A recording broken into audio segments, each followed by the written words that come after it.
Évangile en couleur. Les icônes sont bien plus que des simples images. Elles sont comme un évangile en couleur. Chaque trait, chaque geste, chaque détail porte un message profond qui nous fait entrer dans le mystère de la foi chrétienne.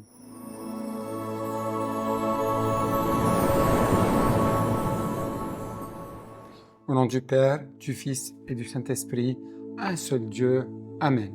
À travers une série de courtes vidéos, nous allons découvrir comment certaines icônes célèbres nous parlent du Christ, de la Vierge Marie et des saints, et comment elles transmettent sans parole les fondements mêmes de l'Évangile. Une invitation à voir la foi non seulement avec les oreilles, mais aussi avec les yeux et le cœur.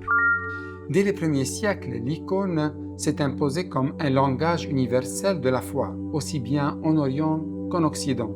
Dans l'Église d'Orient, dès le IVe siècle, apparaît la célèbre icône du Christ Pantocrator, conservée au monastère de Sainte Catherine, au Sinaï. Elle est considérée comme l'une des plus anciennes représentations du Christ. Elle montre la conviction des pères de l'Église que l'image pouvait transmettre la vérité du Verbe incarné. En Occident, dès le IIIe siècle, les fresques des catacombes de Rome représentent le bon pasteur ou la Vierge à l'enfant, exprimaient la foi chrétienne et servaient de catéchisme silencieux pour les communautés persécutées.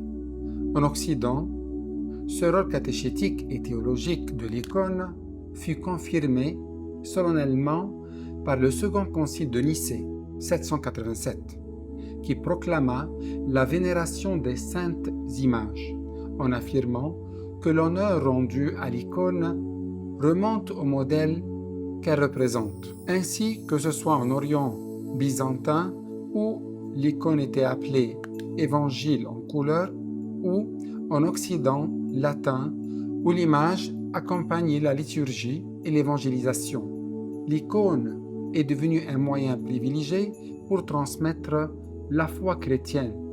Elle rendait visibles les mystères invisibles et soutenait la vie des communautés. À travers les siècles, l'icône s'est donc affirmée comme un outil puissant d'enseignement et de diffusion de la foi chrétienne, offrant une véritable théologie en images. Pourtant, cette richesse soulève aussi des questions. Si les icônes reflètent la beauté de la foi, elles portent également la marque du contexte culturel, politique et historique dans lequel elles ont été créées. On peut alors se demander jusqu'à quel point les icônes transmettent-elles fidèlement le message biblique et théologique, sans risquer de proposer une lecture partielle, subjective ou influencée par des idées idéologiques, plutôt qu'une vérité universelle et réellement évangélique.